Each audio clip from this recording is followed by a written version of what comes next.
Close your eyes for a moment. Imagine standing on an endless ocean of grass.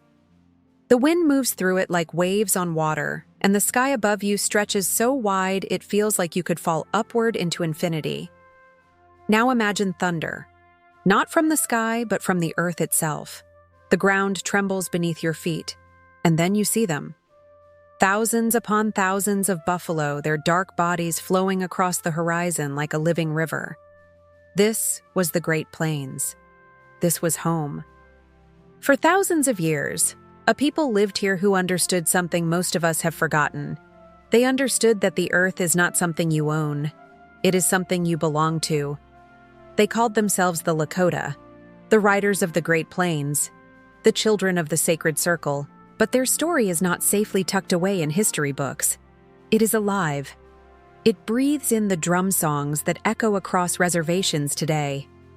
It lives in the children learning their ancestral language in immersion schools.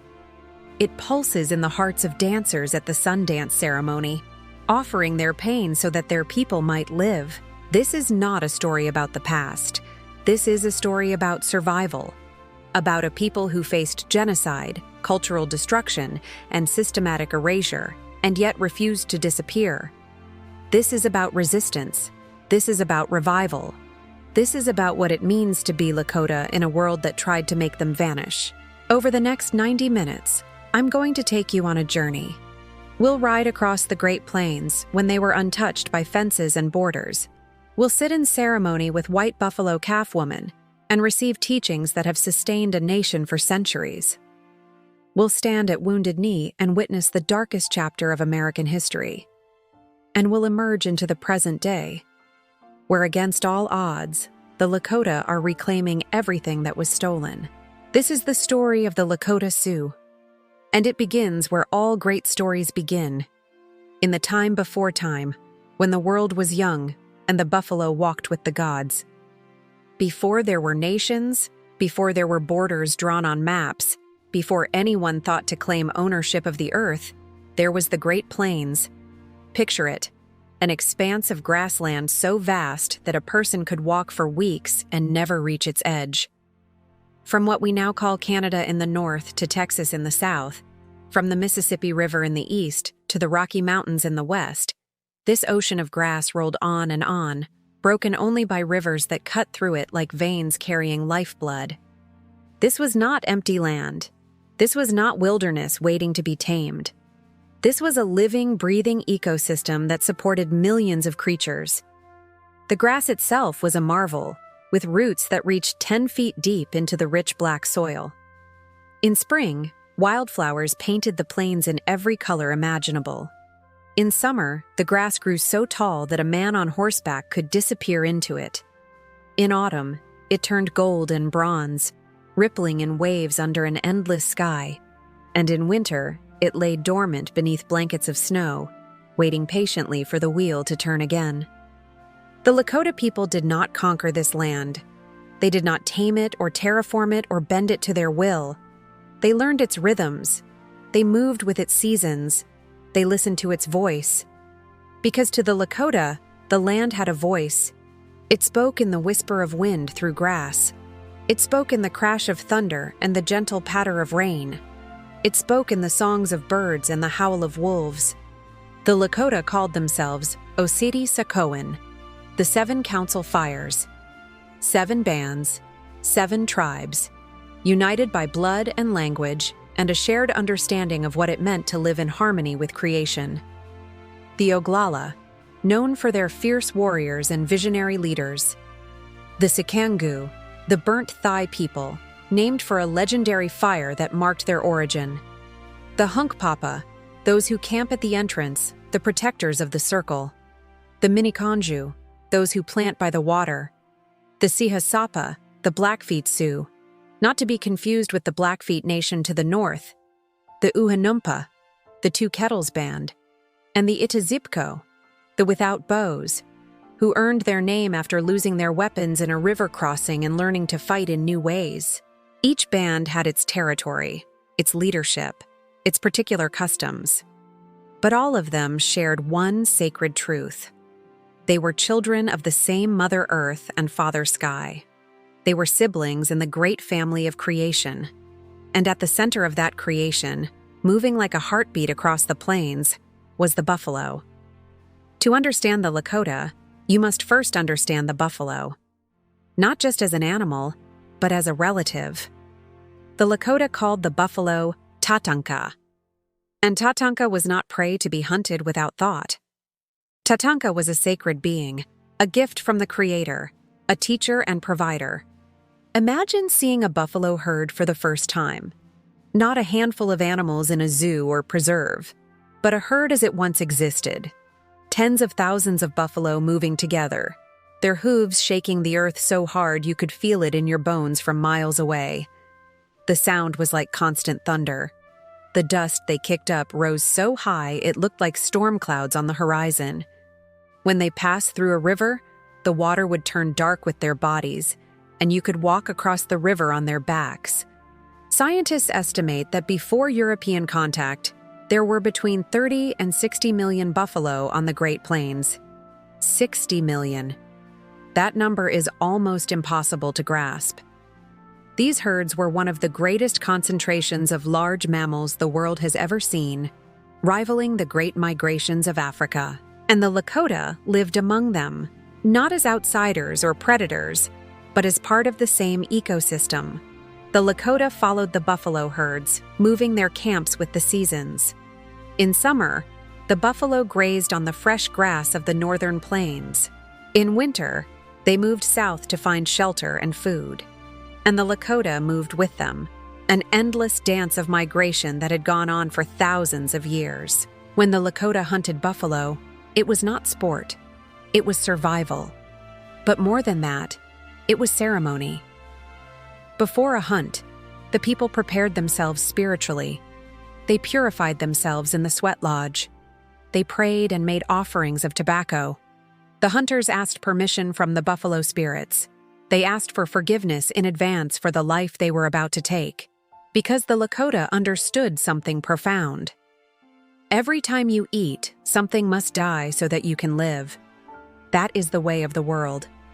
And if something must die for you, the least you can do is honor its sacrifice. When a buffalo was killed, nothing was wasted. Nothing. Let me walk you through what a single buffalo provided. The meat fed the family for weeks, sometimes months. It could be eaten fresh, dried into jerky, or pounded with berries and fat to make pemmican, a high-energy food that could last for years. The hide became clothing, moccasins, bedding, and the covering for teepees. A single buffalo hide could be 15 feet across when properly tanned. The thick winter coat was especially prized for robes and blankets. The bones became tools, scrapers for working hides, needles for sewing, knives and arrowheads. The shoulder blades became hoes for farming. The ribs became sled runners for children. The horns became spoons, cups, and ceremonial rattles. The sinew, the tendons, became the strongest thread imaginable, used to sew clothing and bind arrows to shafts. The bladder became a water container. The stomach became a cooking pot, filled with water and heated by dropping hot stones into it. Even the hooves were boiled down to make glue. Even the tail became a fly swatter. The buffalo gave everything. And in return, the Lakota gave respect, gratitude, and prayer. This was not just an economic relationship. This was a covenant. The buffalo provided, and the Lakota honored. As long as the buffalo existed, the Lakota would endure. Every culture has its story of how the world began. For the Lakota, creation was not a single event, but a series of sacred moments, each one building upon the last. In the beginning, there was Inyan, the rock. Inyan was the first of all things, the source of all power. Inyan was lonely, and from his loneliness came a great desire to create companions. But creation requires sacrifice. Inyan bled. His blood became the waters that cover the earth. His veins became the rivers and streams. And from this sacrifice came Maka, the earth. Maka was female, fertile, life-giving. But she was dark and formless, covered entirely by water. Then came Skan, the sky, born of Inyan's power and Maka's potential. Skan brought light and space. He separated the waters from the land, creating the first horizon. And from the union of earth and sky came Wai, the sun, and Hanhepi-wi, the moon. The sun brought warmth and the rhythm of day. The moon brought the mystery of night and the cycles of time. Next came Tate, the wind and his 4 sons, the 4 directions. Each direction had its own power and personality. The west brought thunder and rain, the force of renewal and purification. The north brought cold and endurance, the strength to survive winter. The east brought light and new beginnings, the promise of dawn. The south brought warmth and growth, the fullness of summer. After the spirits came the animals.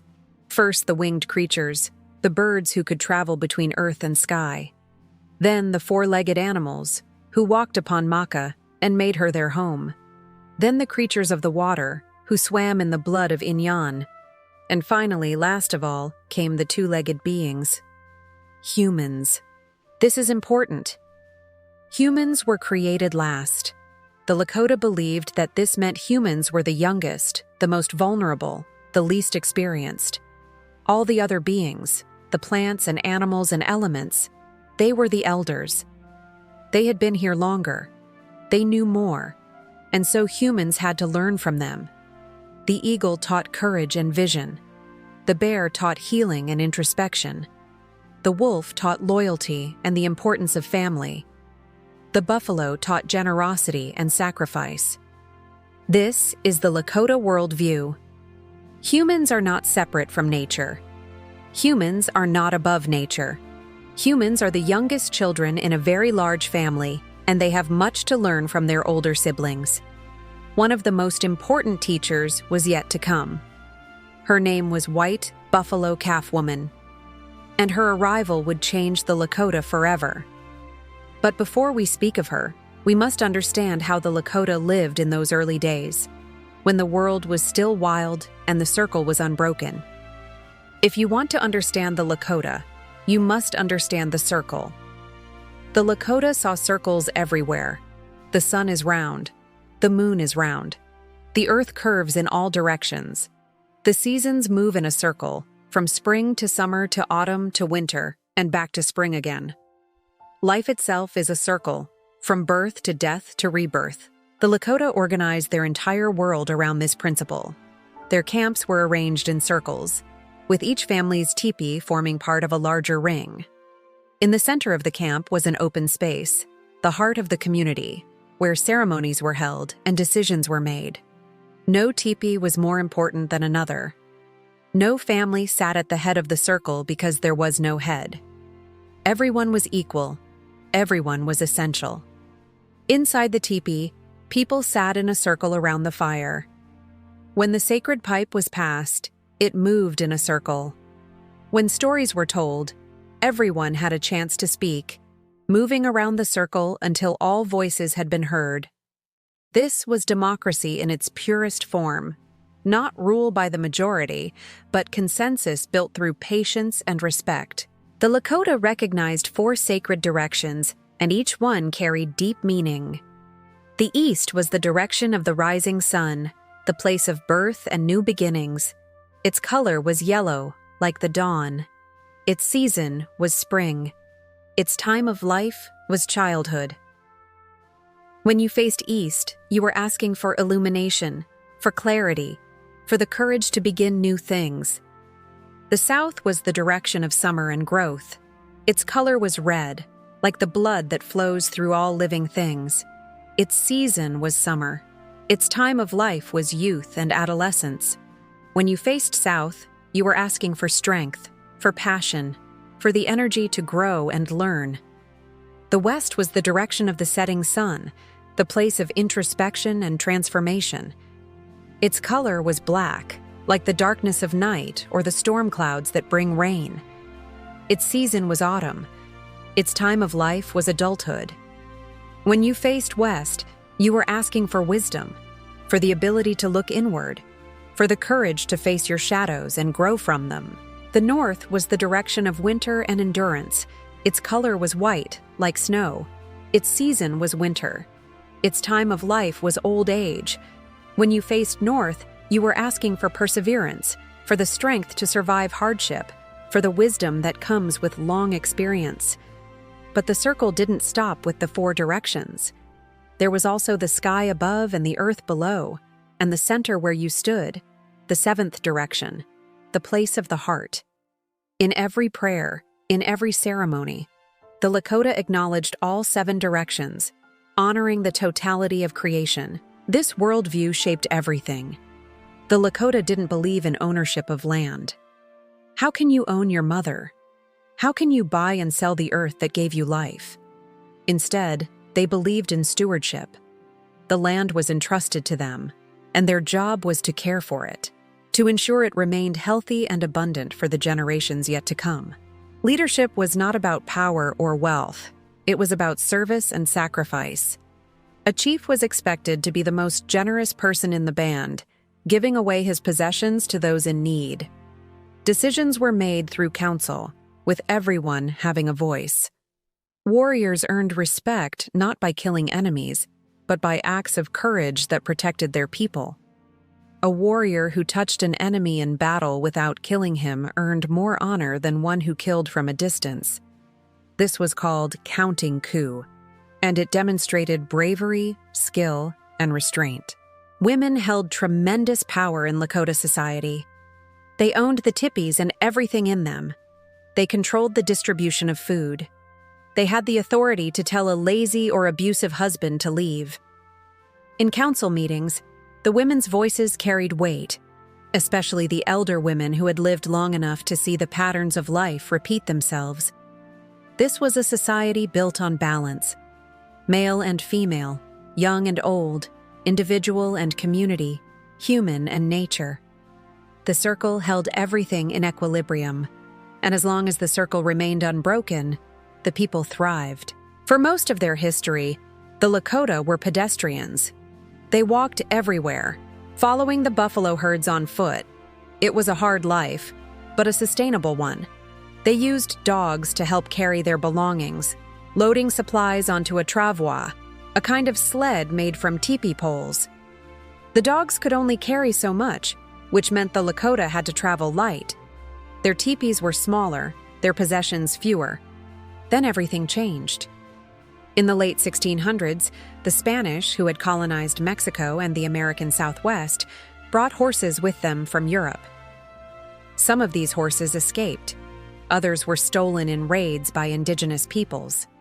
And slowly, steadily, horses spread northward across the plains, passing from tribe to tribe through trade and warfare. The Lakota first encountered horses around 1700. They had never seen anything like it. Imagine being a person who has only known dogs as beasts of burden, and suddenly you see an animal that stands 6 feet tall at the shoulder, that can run for miles without tiring, that can carry a full-grown man and all his possessions with ease. It must have seemed like magic. The Lakota called the horse Sunkawakan, which translates roughly as sacred dog or mysterious dog. And sacred it was. The horse transformed Lakota life in ways that cannot be overstated. Almost overnight, the Lakota became more mobile than they had ever been.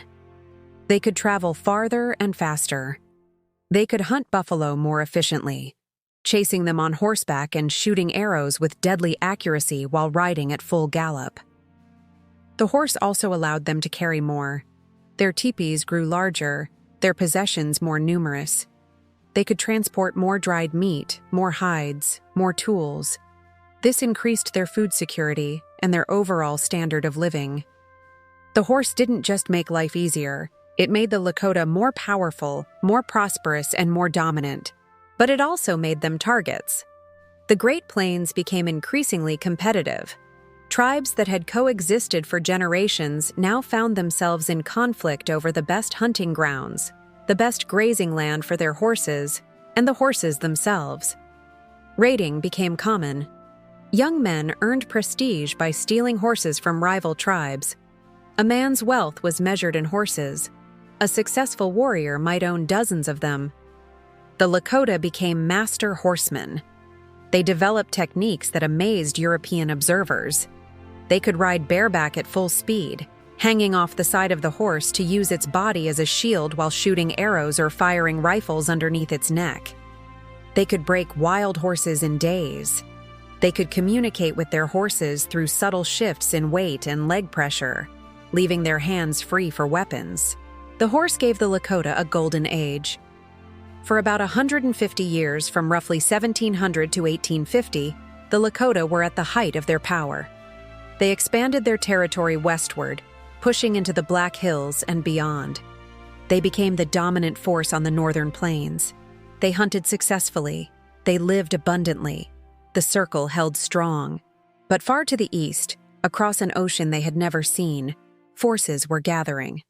The world was changing in ways the Lakota could not imagine. And the horse, which had given them so much, would not be enough to protect them from what was coming. Before we speak of the darkness that descended on the plains, before we tell the story of broken treaties and stolen land, before we stand at Wounded Knee and bear witness to one of the greatest atrocities in American history, we must first understand what the Lakota held most sacred. We must understand the teachings that would sustain them through the darkest times. We must understand the 7 sacred rites and the pipe that would become the holiest object in all of Lakota spirituality. And to understand these things, we must first meet the woman who brought them. She came from the east, walking across the plains with a bundle on her back and a light around her that made the air shimmer.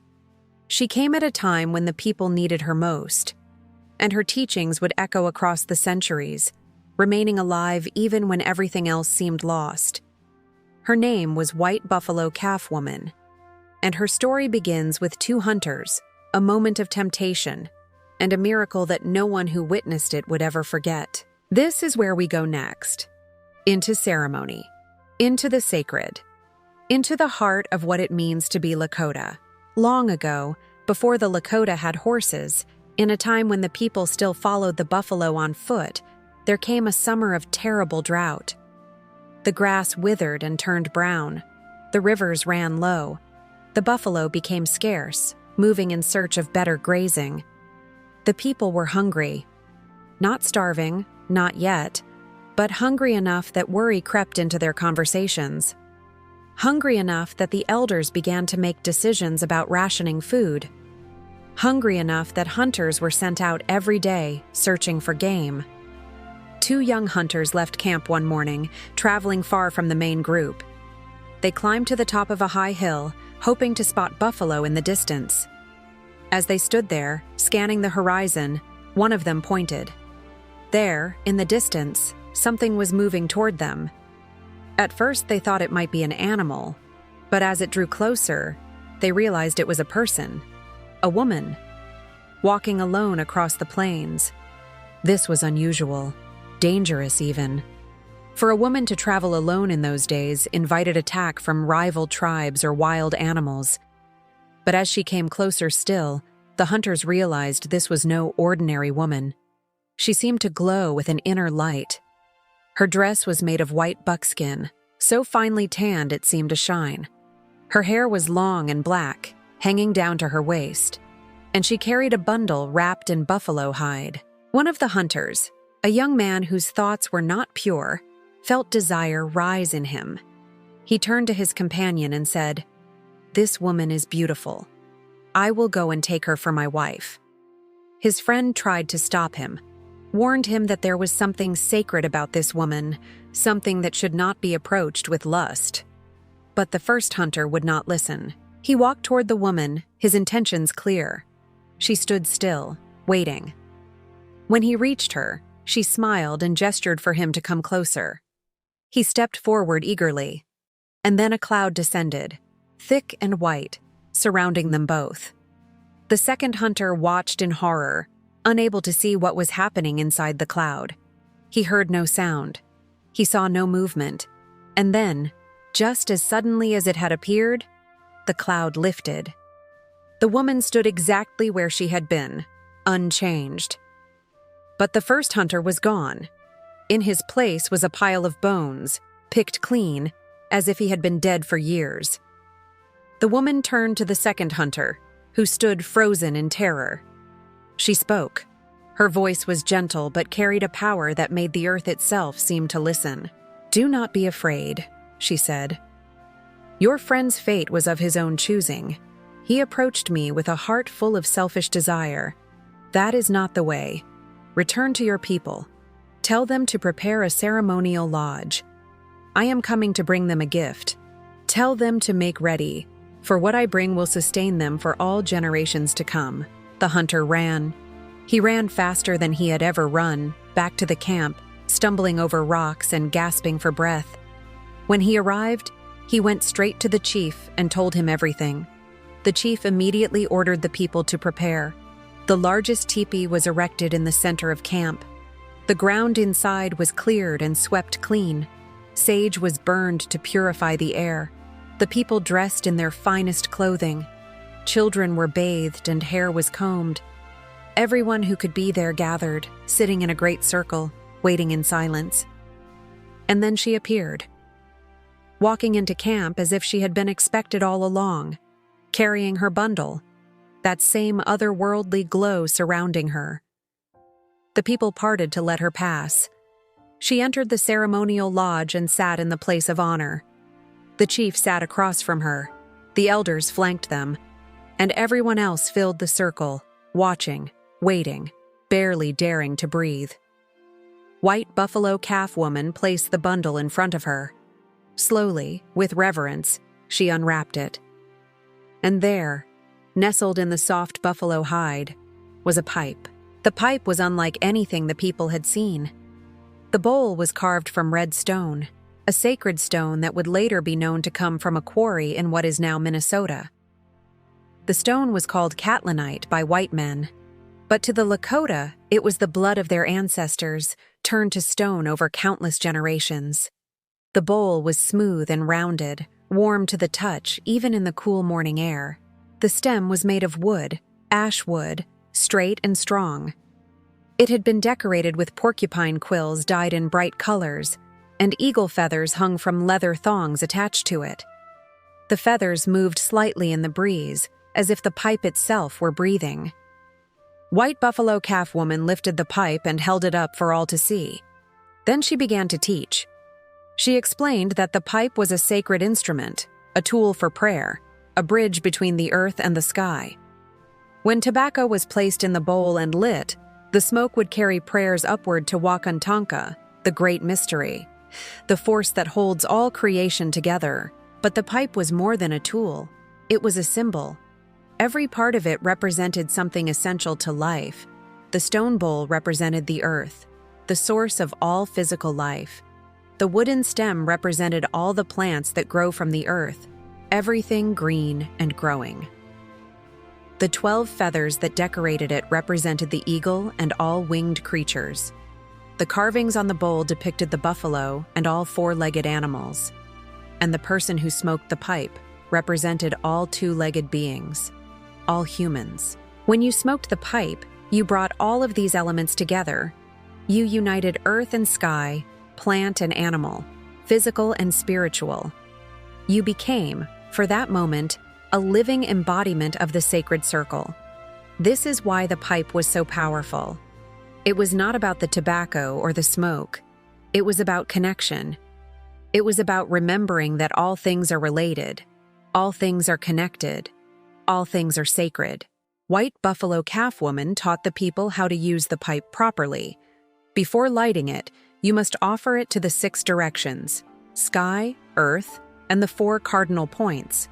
You must speak prayers of gratitude. You must name the ancestors and ask for their guidance. And you must never, ever use the pipe with a lying tongue or a dishonest heart. The pipe demands truth. If you speak falsely while holding the pipe, you bring misfortune not just on yourself, but on your entire family, your entire band.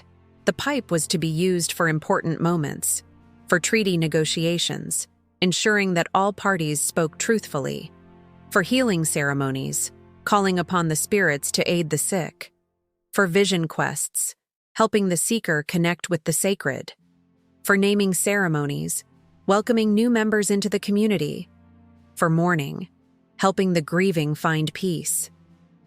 The pipe was present at every major life transition, every sacred moment, every decision that would affect the people. White Buffalo Calf Woman also warned them. She said that there would come a time when the people would forget these teachings, a time when the pipe would be hidden away, when the ceremonies would be forbidden, when the language would be silenced. But she promised them this: as long as even one person remembered, as long as the pipe was kept safe and passed from generation to generation, the Lakota would survive. They would endure. And one day, they would remember. They would reclaim what was lost. The circle would be restored. She told them that the pipe was not just for the Lakota. It was a gift for all people, all nations, all beings who sought to live in harmony with creation. But the Lakota were its keepers, its protectors. This was their responsibility, their sacred duty. The pipe was not the only gift White Buffalo Calf Woman brought. She also taught the people 7 sacred ceremonies, 7 rites that would guide them from birth to death and beyond. These were not just rituals to be performed. They were a framework for living, a path to walking in balance with all of creation. The first rite was the keeping of the soul, Nagigluhapi. When someone died, the Lakota understood that death was not an ending, but a transition. The spirit, the Nagi, would journey to the spirit world to join the ancestors. But sometimes, the family wanted to keep the spirit close for a while longer, to honor it, to ease their grief, to ensure the spirit had everything it needed for the journey ahead. In this ceremony, a lock of the deceased person's hair would be cut and wrapped in sacred buckskin. This bundle would be kept in a place of honor in the family's teepee for up to 1 year.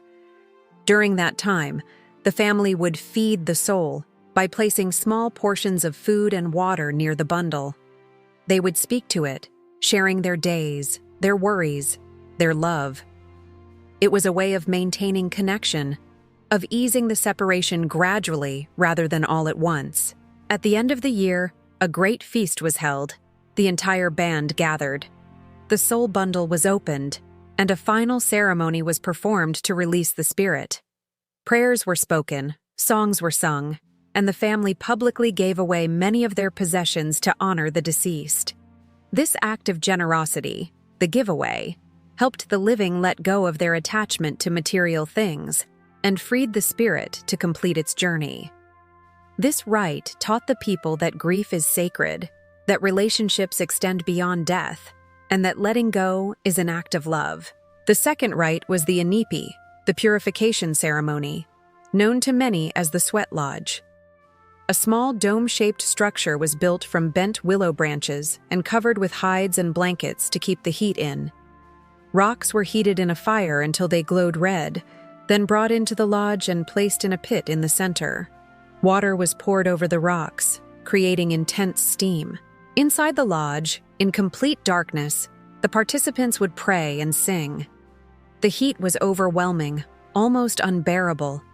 Your skin felt like it was burning. Your lungs struggled to breathe the scorching steam. But this discomfort was the point. You were being stripped down, purified, remade. The sweat carried away not just physical dirt, but spiritual impurities. Doubt, fear, anger, shame. All of it poured out of you with your sweat, absorbed by the earth beneath you, transformed by the sacred stones. The ceremony was typically done in 4 rounds, representing the 4 directions, the 4 stages of life. Between rounds, the door would be opened briefly, allowing cool air to rush in, a moment of relief before the next round of intensity. When you finally emerged from the lodge, you felt reborn. Your body was weak but clean. Your mind was clear. Your spirit was light.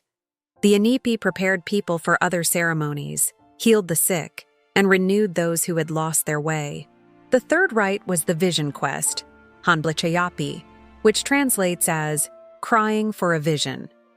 This was perhaps the most important ceremony in a young Lakota person's life. When a child reached adolescence, they would seek guidance about their purpose, their path. their place in the world. The vision quest was how that guidance came. The seeker would first purify themselves in the sweat lodge. Then, accompanied by a medicine man or elder, they would travel to a remote hilltop or another isolated place. A sacred space would be marked out with prayer ties, small pouches of tobacco tied to strings, marking the 4 directions. The seeker would stand or sit within this space for up to 4 days and nights, without food or water, exposed to the elements, praying constantly. This was not easy. Hunger gnawed. Thirst became torture. The sun beat down mercilessly during the day. The cold crept in at night. Exhaustion made the mind weak. But it was in that weakness, that vulnerability, that the visions came. Sometimes they came as dreams, sometimes as waking hallucinations.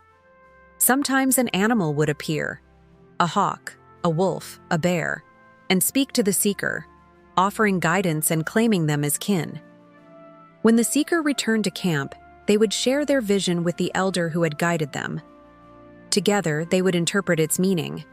The vision might reveal the person's spirit animal, their protector and guide for life. It might show them the path they were meant to walk, whether as a warrior, a healer, a hunter, or a leader. It might give them a song, a prayer, or a symbol that would be theirs alone. The vision quest taught courage, humility, and the importance of seeking wisdom from sources beyond human knowledge.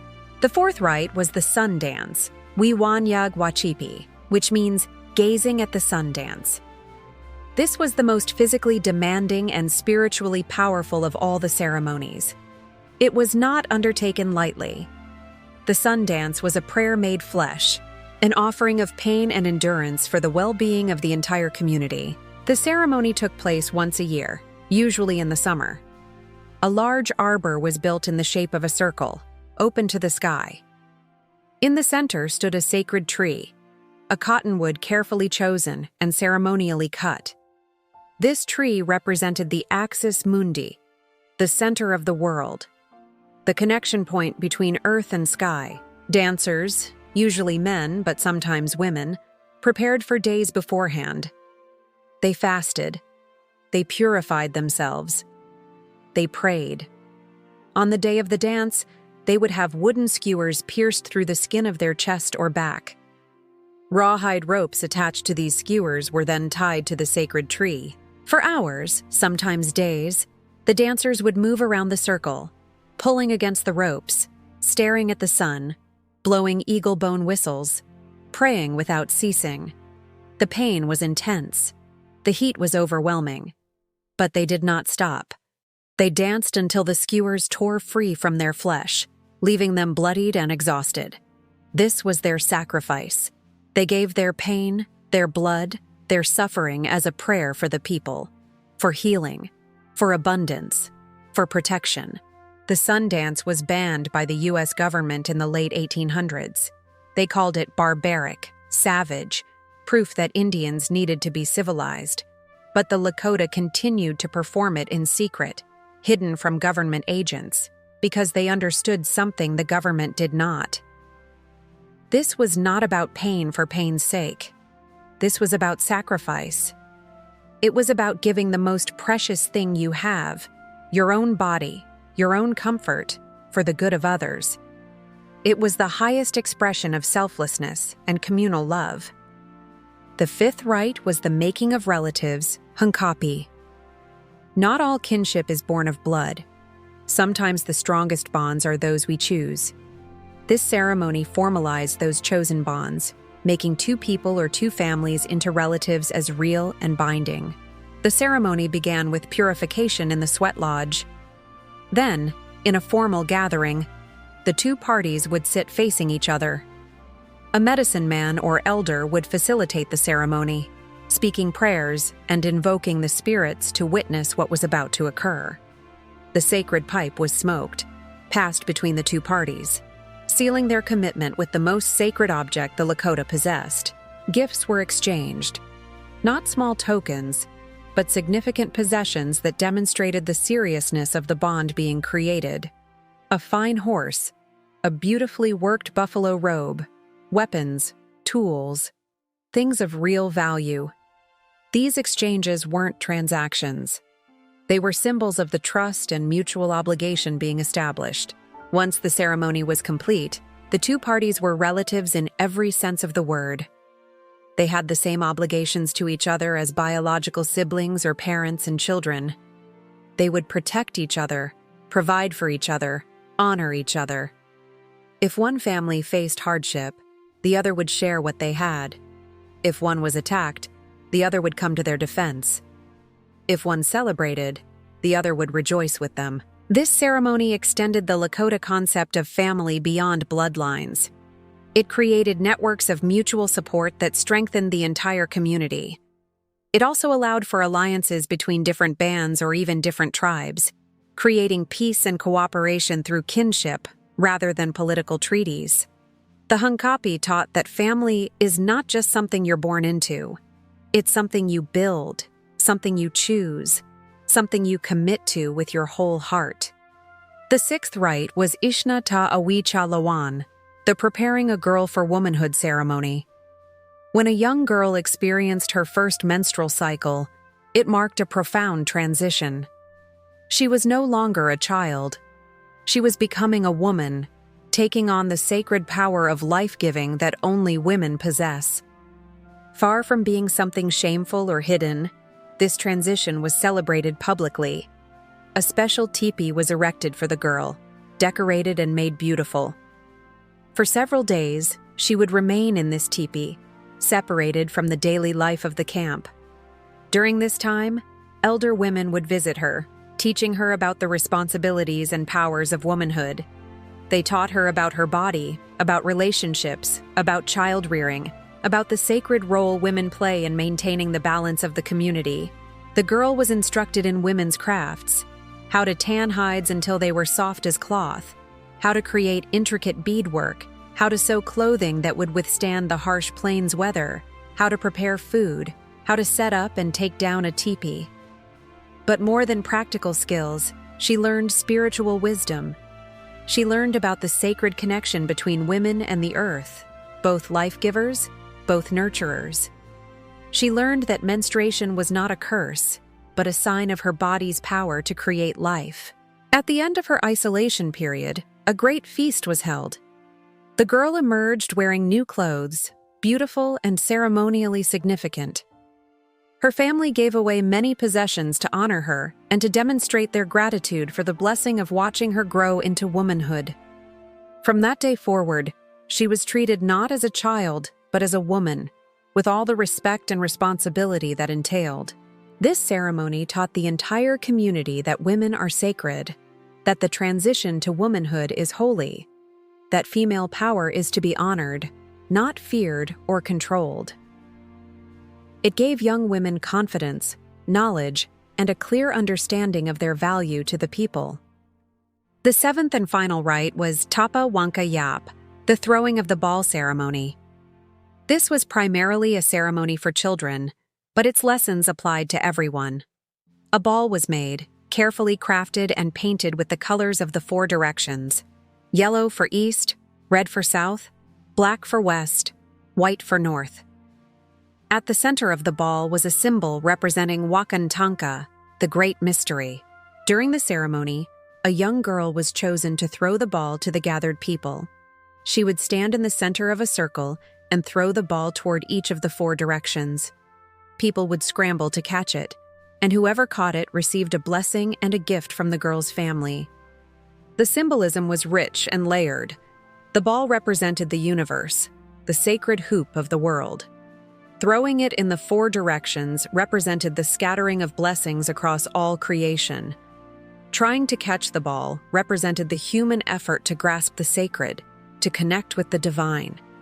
Sometimes you caught it, and sometimes it slipped through your fingers. Sometimes it came to you easily, and sometimes you had to struggle for it. This was life itself.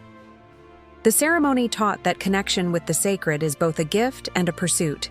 You cannot force it or control it. Sometimes it comes to you unexpectedly. Sometimes you have to reach for it with all your strength. And sometimes, despite your best efforts, it eludes you. But you keep trying. You keep reaching. You keep opening yourself to receive. White Buffalo Calf Woman taught the people these 7 sacred rites over the course of several days. She explained each one in detail, demonstrating the prayers, the songs, the movements.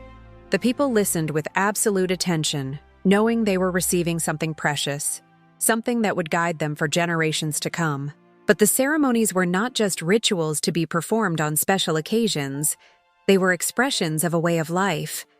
The Sweat Lodge taught purification and renewal, but those principles were meant to guide daily life.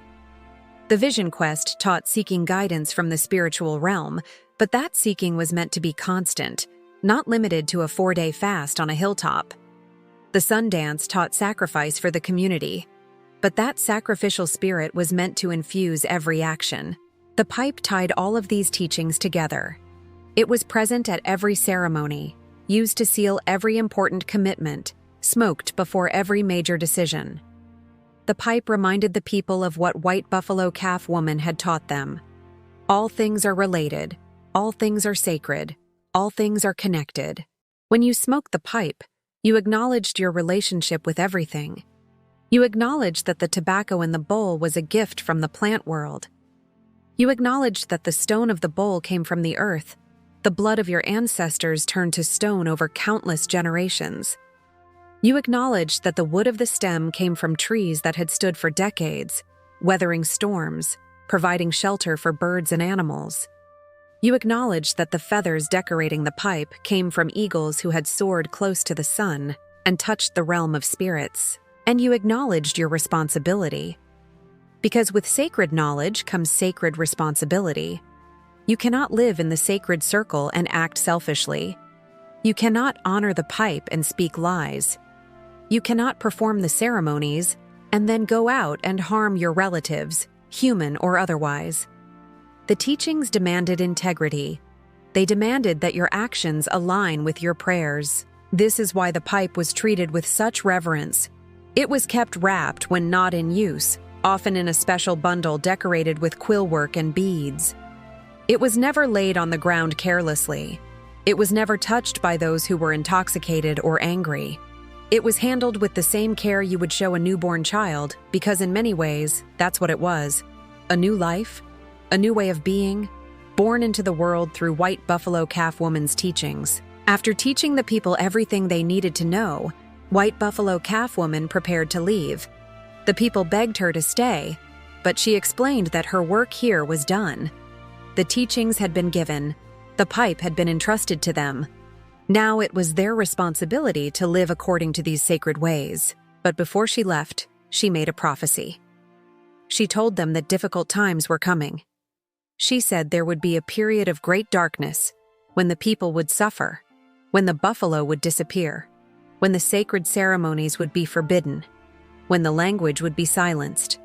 But she promised them this: if they kept the pipe safe, if they remembered the teachings even in secret, if they passed the knowledge from generation to generation, they would survive. The people would endure. And when the darkness was at its deepest, when it seemed like all was lost, that would be the moment when renewal would begin. She told them to watch for the white buffalo. She said that the birth of a white buffalo calf would be a sign that the prophecy was unfolding, that the time of renewal was at hand. The white buffalo, she explained, was sacred among sacred, rare beyond rarity. To see one was to witness a miracle. And when they appeared again, it would mean that the people were ready to reclaim their heritage, ready to walk in the sacred circle once more. Then she walked out of the camp, heading toward the east, toward the rising sun. The people followed her at a distance, not wanting to let her go but knowing they must. As they watched, something extraordinary happened. She began to transform. First, she became a black buffalo calf, representing the West, the place of introspection and inner work. Then, she became a red buffalo calf, representing the South, the place of youth and growth.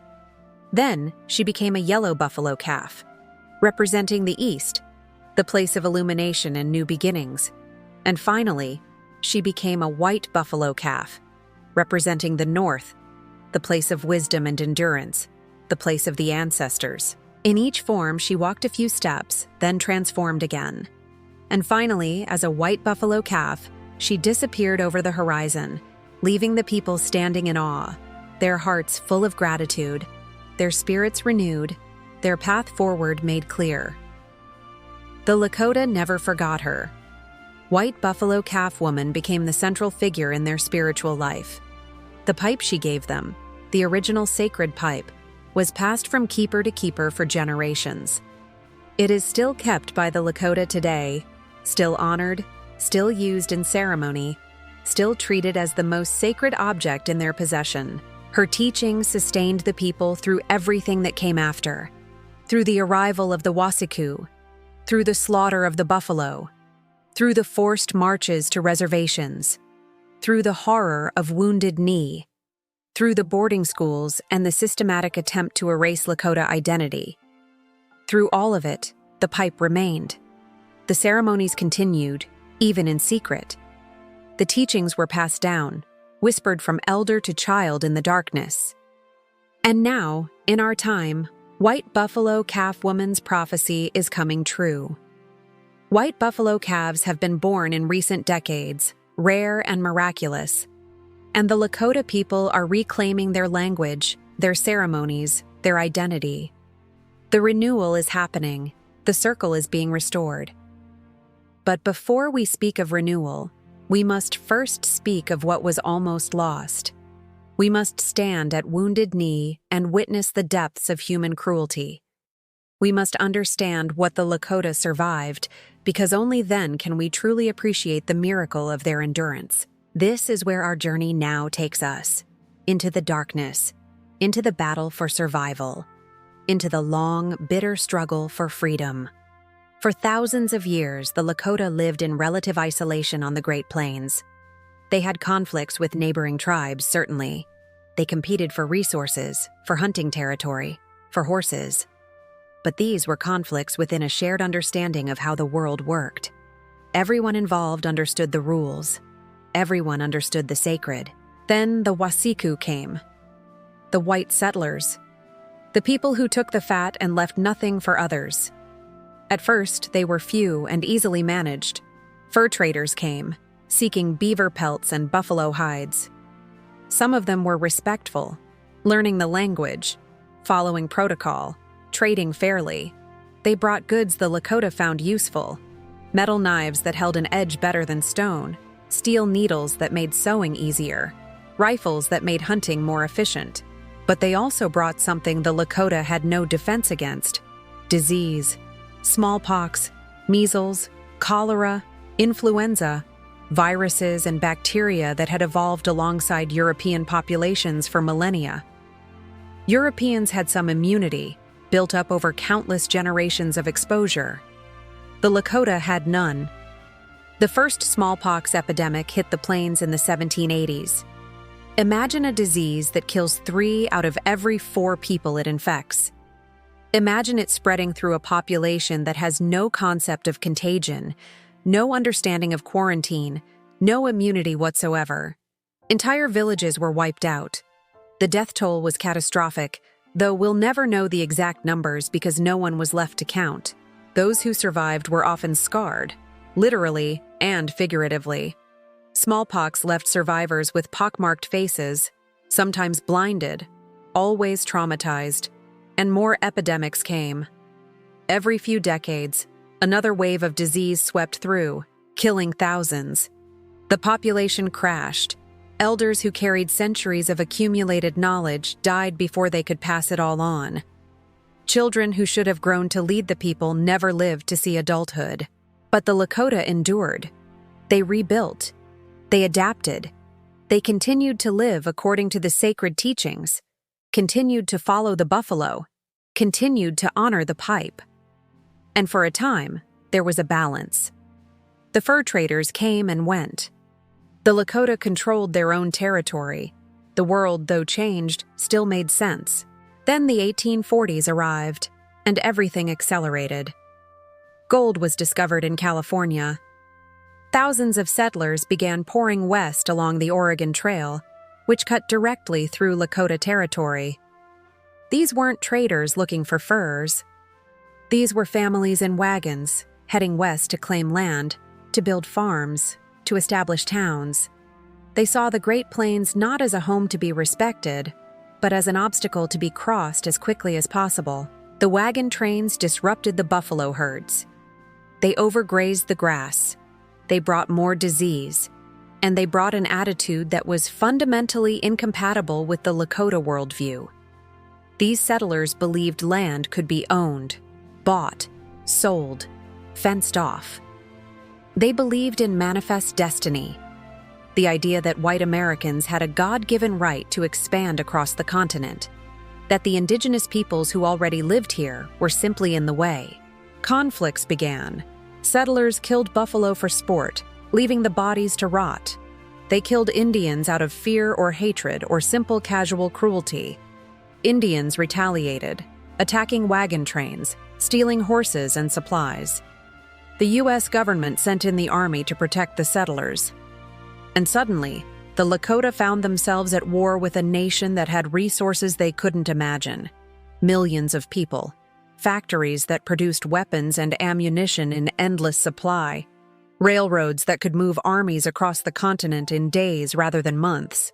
The U.S. government tried to negotiate.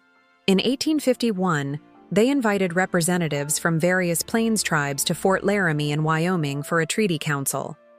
Thousands of Indians came: Lakota, Cheyenne, Arapaho, Crow, and others. The government promised that if the tribes would allow safe passage for settlers along the Oregon Trail, the tribe's territorial boundaries would be respected. They would receive annual payments in goods. There would be peace. The Fort Laramie Treaty of 1851 seemed like a reasonable compromise. The Lakota agreed, but almost immediately, the treaty was violated. Settlers strayed from the trail, claiming land that was supposed to remain Indian territory. Army patrols entered Lakota lands without permission. The promised goods were often late, insufficient, or of poor quality. In 1854, a trivial incident sparked violence. A Mormon settler claimed that a Lakota man had stolen his cow. When Lakota leaders tried to negotiate compensation, a young Army lieutenant named Grattan brought troops to the Lakota camp and demanded the man be turned over. Words were exchanged. Someone fired a shot. Grattan and all his men were killed. In retaliation, the Army attacked a different Lakota camp, killing dozens of people who had nothing to do with the incident. This pattern repeated throughout the 1850s and 60s. Minor incidents escalated into violence. The Army retaliated against any Indians they could find, guilty or not. Lakota warriors fought back, defending their people and their land. The cycle of violence spiraled out of control. Then came the Fort Laramie Treaty of 1868. This treaty, negotiated after years of warfare, seemed to offer real hope. The U.S. government agreed that the Black Hills, Pahasapa, would belong to the Lakota forever. The treaty stated clearly that no white person would be allowed to enter the Black Hills without permission from the Lakota. In return, the Lakota agreed to stop attacking settlers and soldiers. They agreed to move on to a reservation, though they would retain the right to hunt buffalo in their traditional territories. The Black Hills were not just land to the Lakota. They were the sacred center of their world. These mountains rose from the plains like islands from the sea, covered in pine forests, fed by clear streams, home to abundant game. The Lakota believed that the hills themselves were alive, that spirits dwelled there, that the heart of the earth beat in those mountains. To give up the Black Hills would be to give up their soul. And for a few years, the treaty held. The Lakota moved on to the reservation. Life was hard there. The land was less fertile, the buffalo were harder to find, the government rations were insufficient. But there was peace. The Lakota hoped that this was the new reality, that they could at least keep their sacred mountains, that they could rebuild within the boundaries that had been agreed upon. Then, in 1874, George Armstrong Custer led an expedition into the Black Hills. Officially, it was a reconnaissance mission. Unofficially, they were looking for gold, and they found it.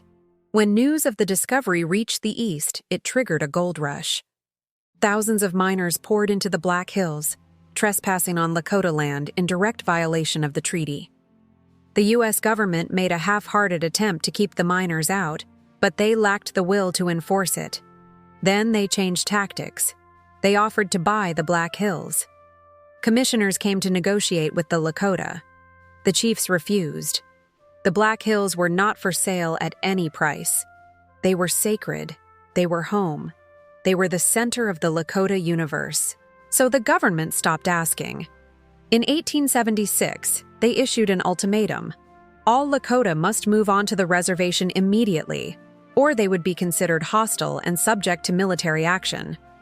Many Lakota complied, but others, led by chiefs like Sitting Bull and Crazy Horse, refused. They had kept their end of the treaty. The government had broken it. Why should they obey orders from people who had proven themselves liars? The government sent in the army to force compliance. What followed was a series of battles that would become legendary. In June of 1876, 3 columns of U.S. Army soldiers converged on the Montana Territory, where Sitting Bull and several thousand Lakota, Cheyenne, and Arapaho had gathered for the summer. This was one of the largest concentrations of Plains Indians ever assembled, drawn together by news of the government's ultimatum and by Sitting Bull's vision. Sitting Bull, one of the greatest spiritual leaders the Lakota ever produced, had performed the Sundance earlier that summer. During the ceremony, he had a vision of soldiers falling into camp like grasshoppers falling from the sky. He interpreted this to mean that the people would achieve a great victory. His vision gave the people courage and hope. One of the army columns was led by George Armstrong Custer, the same officer who had led the illegal expedition into the Black Hills. Custer was ambitious, hungry for glory, convinced that he could win a great victory that would boost his political career. When his scouts discovered the massive Indian encampment along the Little Bighorn River, Custer saw an opportunity. Against the advice of his scouts, against common military wisdom, Custer divided his forces and attacked. He believed he could catch the Indians by surprise, scatter them, achieve a quick victory. He was catastrophically wrong. The Lakota and their allies were ready. Warriors led by Crazy Horse, Gall, and others counterattacked immediately.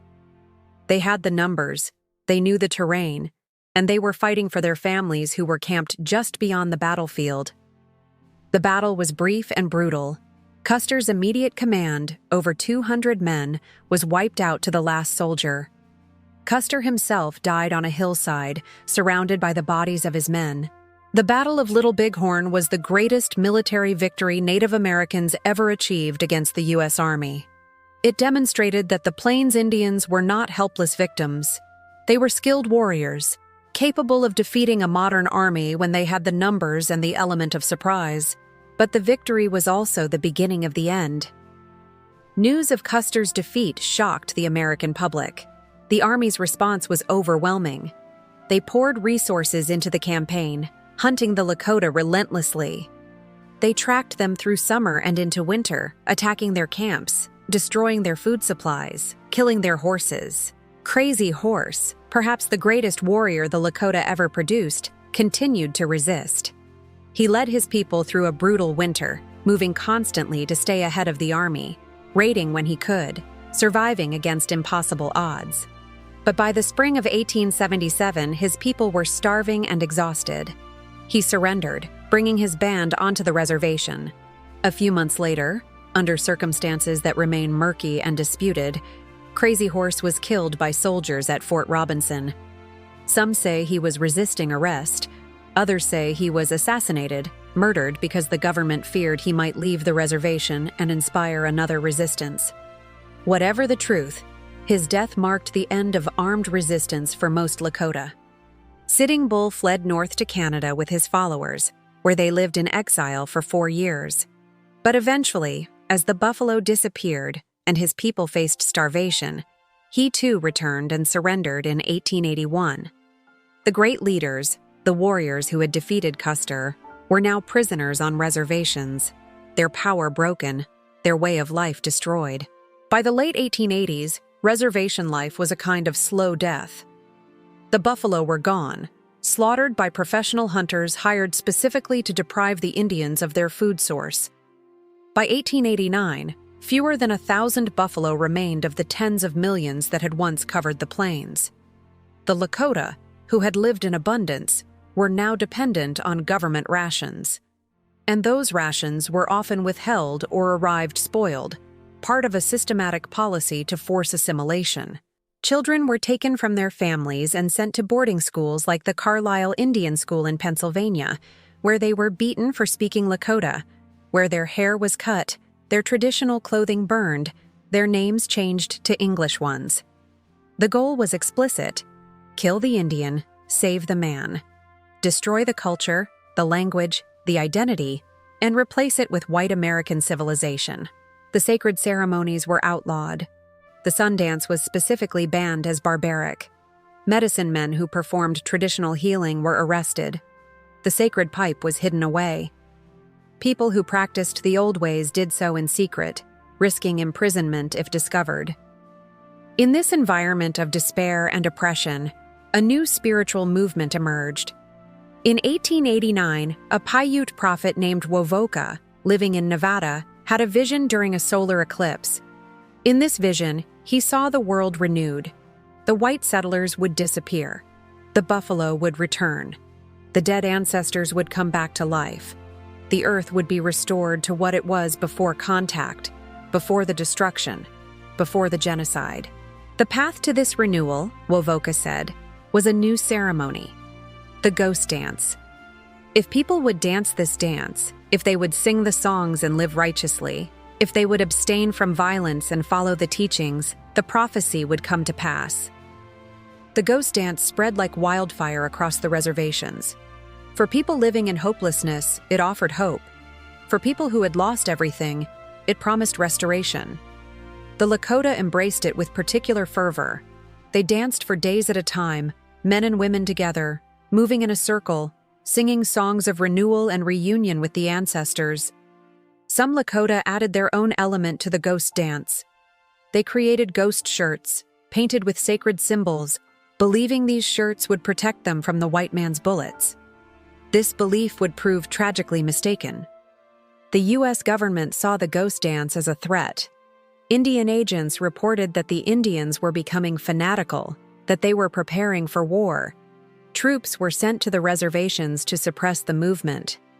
Sitting Bull, who had returned from Canada and was living on the Standing Rock Reservation, was suspected of supporting the ghost dance. In December 1890, Indian police, working under army orders, came to arrest him. A scuffle broke out. Sitting Bull was shot and killed, along with several of his supporters. News of Sitting Bull's death caused panic. Chief Bigfoot, leading a band of Mini-Conjou Lakota, decided to seek protection at the Pine Ridge Reservation, where Chief Red Cloud had established a degree of stability. Bigfoot was old and sick, suffering from pneumonia, but he led his people south through the bitter winter cold. On December 28, 1890, the 7th Cavalry intercepted Bigfoot's band. This was the same regiment that Custer had commanded, and they had not forgotten Little Bighorn. The soldiers ordered Bigfoot's people to camp at a place called Wounded Knee Creek. The Lakota complied. They had no intention of fighting. They were cold, hungry, and sick. They just wanted to reach safety. That night, the cavalry surrounded the camp. They positioned 4 Hotchkiss cannons on the hills overlooking the camp, artillery pieces capable of firing explosive shells that could tear through multiple bodies. The morning of December 29th was cold and clear. Soldiers moved into the Lakota camp and ordered all the men to assemble. They were going to be disarmed, the soldiers said.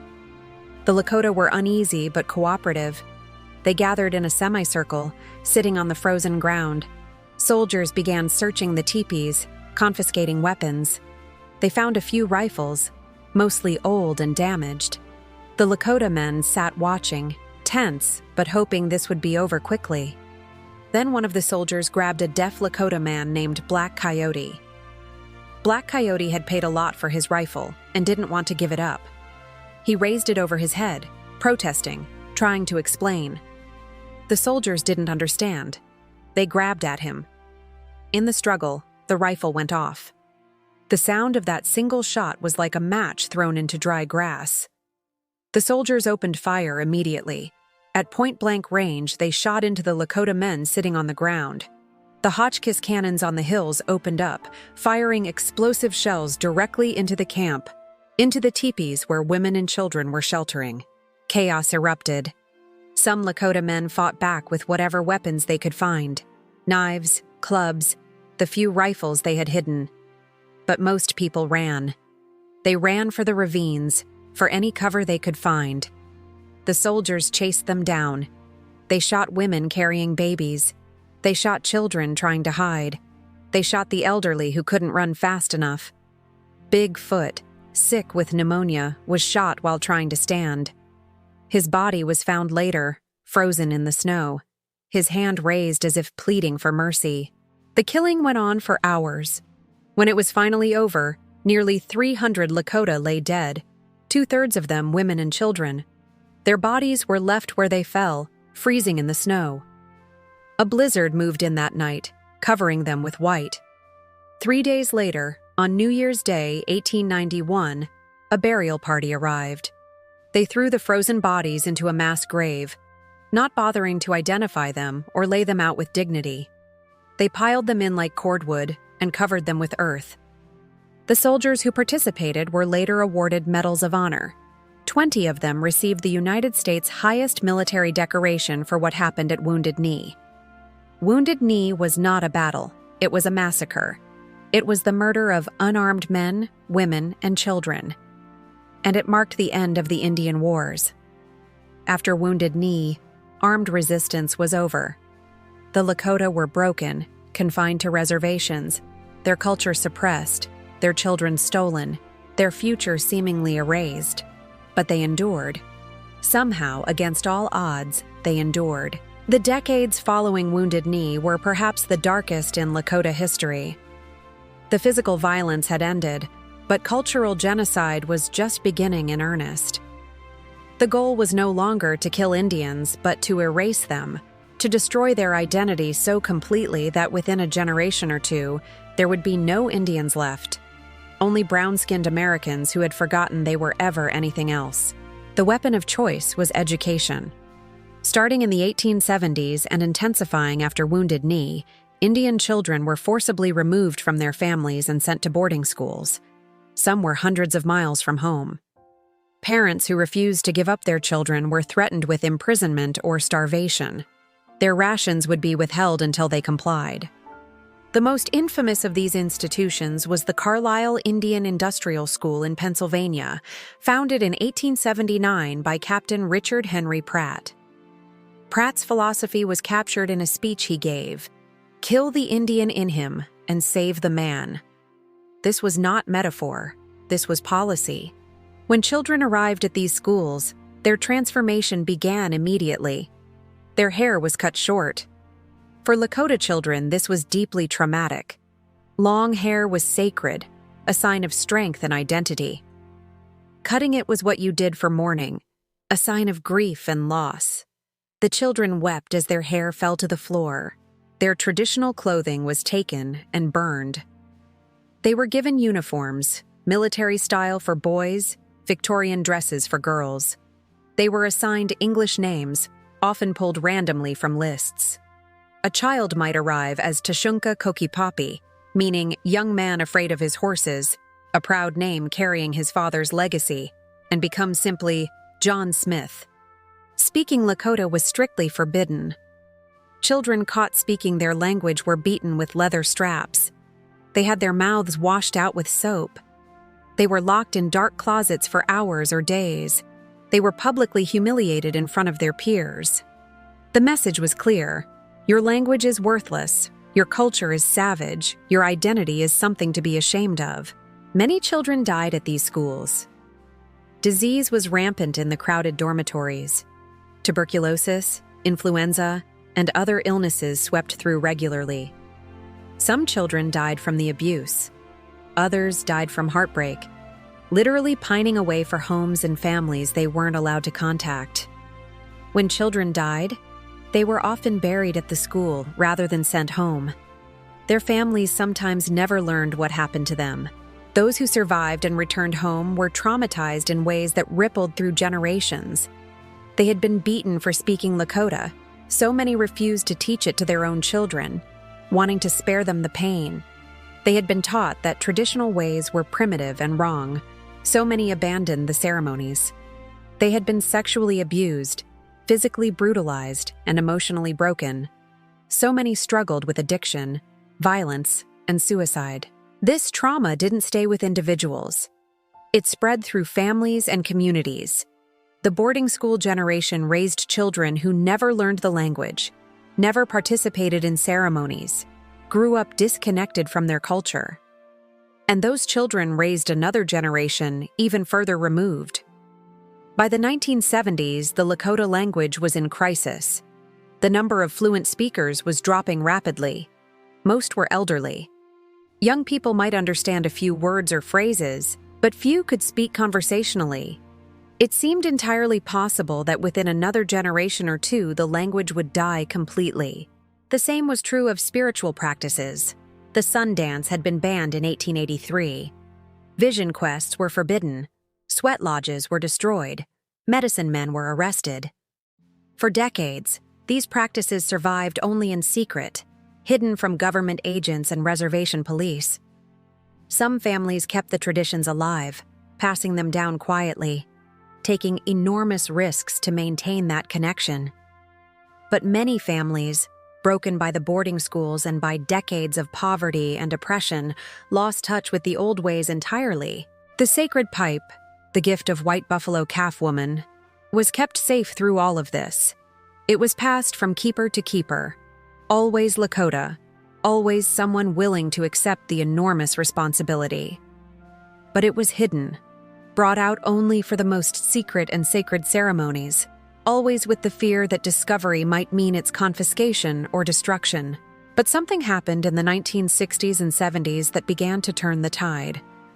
A generation of young Native Americans came of age who refused to accept the narrative of defeat and assimilation. They had grown up watching the civil rights movement, seeing Black Americans demand justice and equality.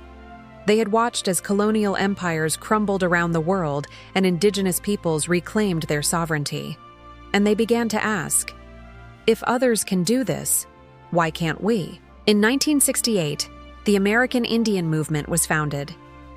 AIM, as it became known, was militant, confrontational, and unapologetic.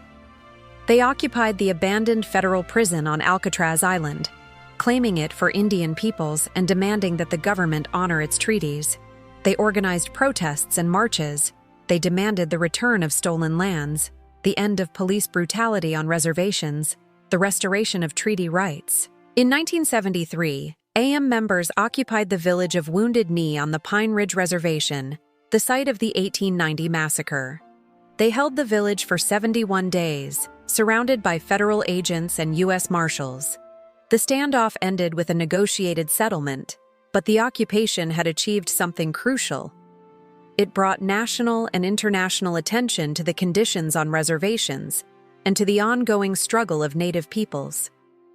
More importantly, it reignited pride. Young Lakota people who had grown up ashamed of their heritage, hiding their identity, suddenly saw their culture and history as something to celebrate. They began seeking out the elders, asking them to teach the language, to explain the ceremonies, to share the stories. The elders, many of whom had carried this knowledge in secrecy for decades, waiting for a time when it would be safe to share, responded with joy and relief. They had been waiting for this moment. They had kept the flame alive through the darkest times, and now, finally, there were young people ready to carry it forward. In 1978, the U.S. Congress passed the American Indian Religious Freedom Act. For the first time in nearly a century, Native Americans had the legal right to practice their traditional religions.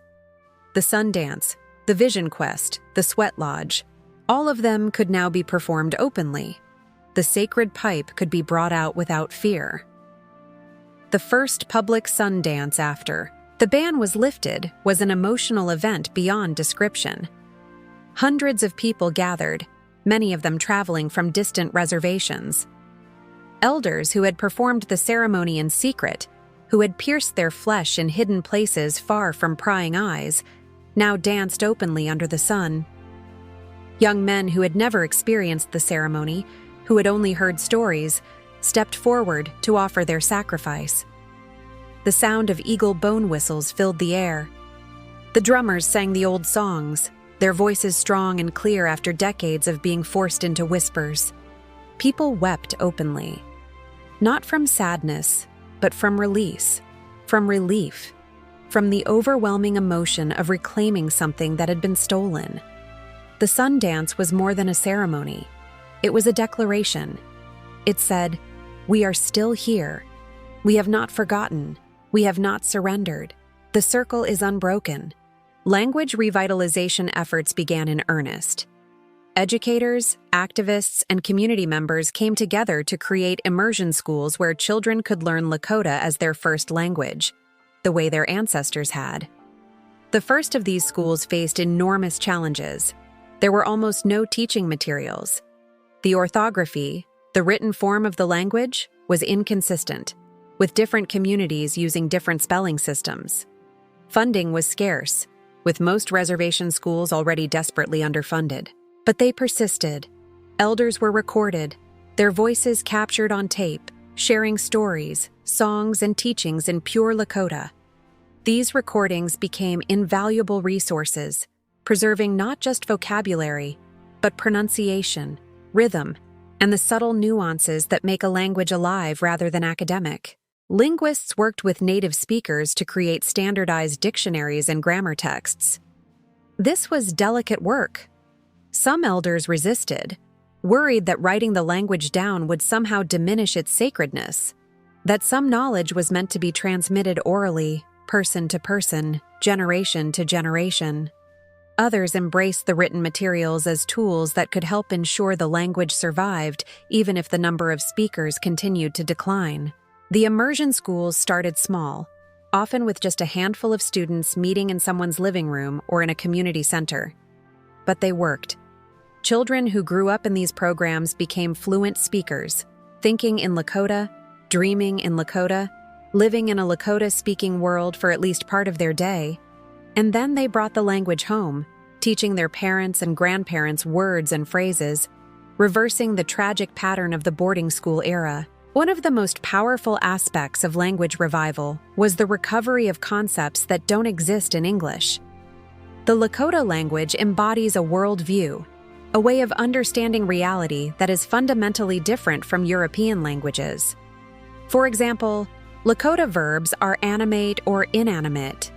You use different verb forms depending on whether you're talking about something with a spirit or without. This grammatical structure reinforces the spiritual worldview that everything is alive, everything has consciousness. The word mitakuye oyasin, often translated as all my relatives or we are all related, is more than a phrase. It's a complete philosophy embedded in a few syllables. When you say it, you're acknowledging kinship with everything: humans, animals, plants, rocks, rivers, the earth itself. You're placing yourself within the sacred circle, recognizing your responsibility to all your relations. As young people learned these words, they weren't just learning vocabulary. They were learning to see the world through Lakota eyes, to think Lakota thoughts, to reconnect with a way of being that had been systematically suppressed for generations. Alongside language revival came the resurgence of spiritual practices.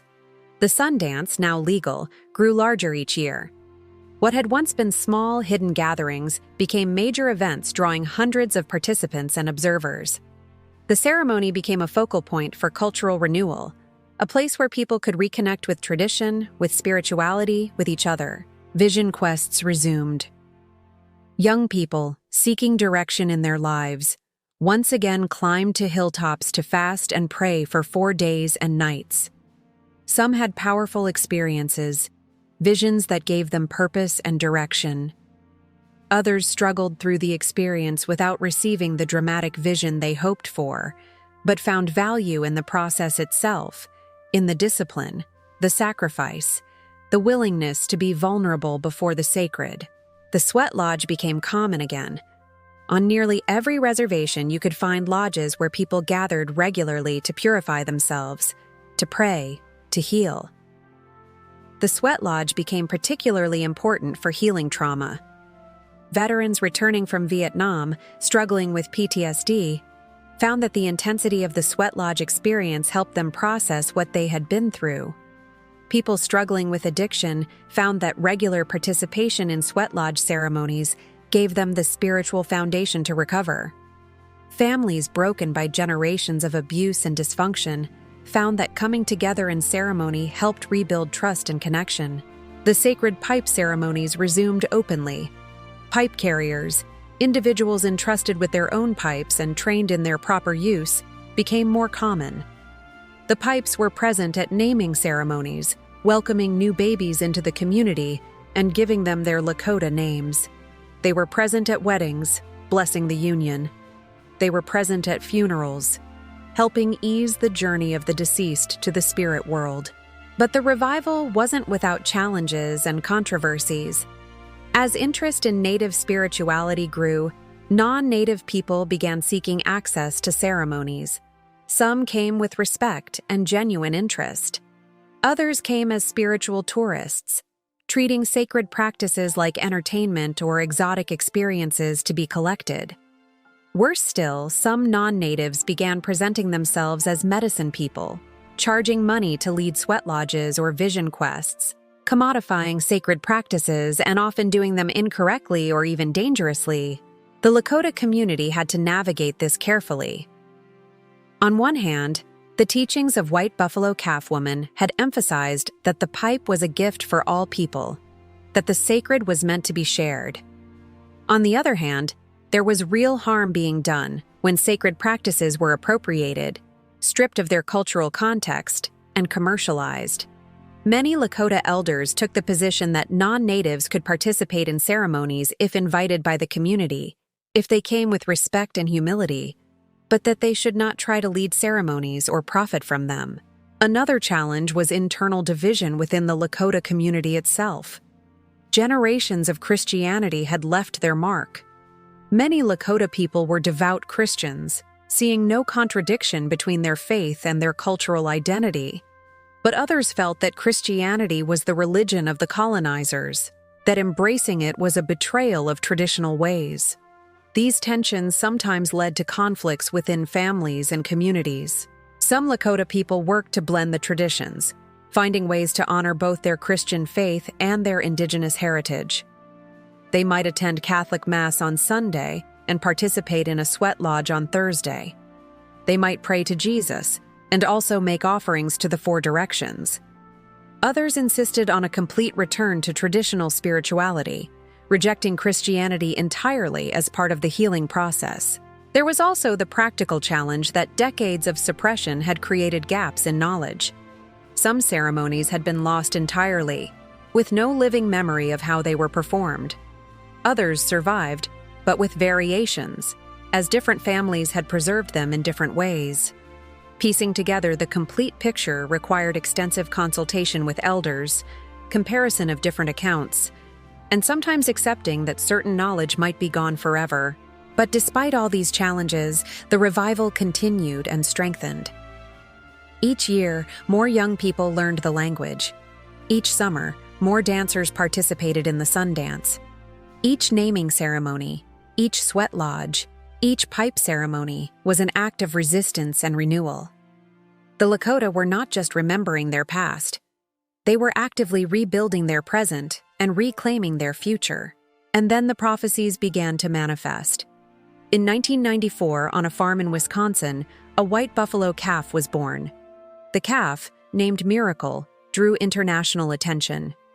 For the Lakota, this was not just a rare genetic occurrence. It was a sign. White Buffalo Calf Woman had said that the appearance of a white buffalo would mark the beginning of renewal, the moment when the people would start to reclaim what had been lost. Miracle's birth coincided with an undeniable upswing in cultural revival. More white buffalo calves were born in the following years, in different locations. Each birth was seen as confirmation that the prophecy was unfolding, that this was indeed the time of renewal. Lakota elders traveled to see these sacred calves, bringing prayers and offerings. The calves became pilgrimage sites, with people from around the world coming to witness these rare and holy beings. For the Lakota, each sighting reinforced their faith that they were on the right path, that their efforts to revive language and culture and spirituality were blessed by the sacred powers. The revival wasn't just spiritual, it was also political and legal. Lakota people began asserting their treaty rights more forcefully. They filed lawsuits to reclaim stolen lands or receive compensation. They fought for control over their own schools, their own social services, their own destiny. The reservation system, designed to confine and control them, became instead a base of sovereignty, a place where they could exercise self-determination. Economic development efforts began, with mixed results. Some reservations opened casinos, using gaming revenues to fund schools, health clinics, and language programs. Others focused on tourism, sharing their culture with visitors in ways they controlled, telling their own stories rather than having them told by outsiders. These efforts brought money, but also raised questions about cultural preservation versus commercialization, about maintaining authenticity while adapting to modern realities. Education systems were reformed. Tribal colleges were established, offering higher education rooted in Native perspectives. These institutions taught not just standard academic subjects, but also traditional knowledge, language, history, art, spirituality. They became centers of cultural preservation and innovation, places where young people could get a college degree while deepening their connection to their heritage. The fight for the Black Hills continued. In 1980, the Supreme Court ruled that the Black Hills had been taken illegally and awarded the Lakota over $100 million in compensation. The Lakota refused the money. The Black Hills are not for sale, they said. Not at any price. The money sits in a trust account, growing with interest, now worth over $1 billion. And still the Lakota refuse it. They want the land, not money. They want their sacred mountains returned. This refusal is profound. Here is a people living in some of the worst poverty in America, on reservations with unemployment rates of 80 or 90%, where many families lack running water or electricity, where life expectancy is among the lowest in the nation. And yet they refuse $1 billion, because some things are more valuable than money. Some things cannot be bought or sold. Some things are sacred. We have traveled together across 90 minutes and across thousands of years. We have walked the Great Plains when they were covered with buffalo. We have sat in ceremony with white buffalo calf woman and received the sacred pipe. We have stood at Wounded Knee and witnessed one of the darkest moments in human history. And we have emerged here, in our present moment, where the Lakota people are reclaiming their language, their spirituality, their identity. This is not a story with a neat ending because it is not over. The Lakota are still here, still fighting, still surviving, still speaking their language, dancing their ceremonies, living according to the sacred teachings that white buffalo calf woman brought all those centuries ago. The challenges remain immense. Poverty, addiction, suicide, and health problems plague the reservations. The effects of historical trauma are real and ongoing. Every day is a struggle for many Lakota families, but every day is also an opportunity for healing, for growth, for renewal. The language that nearly died is being reborn on the tongues of children in immersion schools. The ceremonies that were banned for decades are now performed openly, proudly. The sacred pipe that was hidden for generations is now held up to the sky, the earth, and the four directions, its smoke carrying prayers upward just as white buffalo calf woman taught. The story of the Lakota Sioux is not a tragedy, though it contains terrible tragedy. It is not a story of defeat, though they faced overwhelming forces bent on their destruction. It is a story of resilience, of resistance, of the indomitable human spirit refusing to be erased. It is a story of a people who survived everything the modern world threw at them and emerged with their identity intact, their spirituality alive, their future unwritten but filled with possibility. If this story has moved you, share it. Let others know. The Lakota have survived because their stories have survived. Every time their story is told with respect and truth, the circle grows stronger. Every time someone learns about White Buffalo Calf Woman, about the sacred pipe, about Wounded Knee and what came after, the memory is preserved. And memory is power. The Lakota have a saying, Mitakuye o Yasin. We are all related. All of us, regardless of where we come from, what we look like, what language we speak. We are all part of the sacred circle. And when one part of the circle is harmed, we are all harmed. When one part of the circle heals, we all have the opportunity to heal. The Lakota are healing. The circle is being restored. The prophecy of White Buffalo Calf Woman is coming true. And we are all witnesses to this miracle. Thank you for taking this journey with me. May you walk in balance. May you honor the sacred in all things. May you remember that we are all related, all connected, all essential to the circle of life.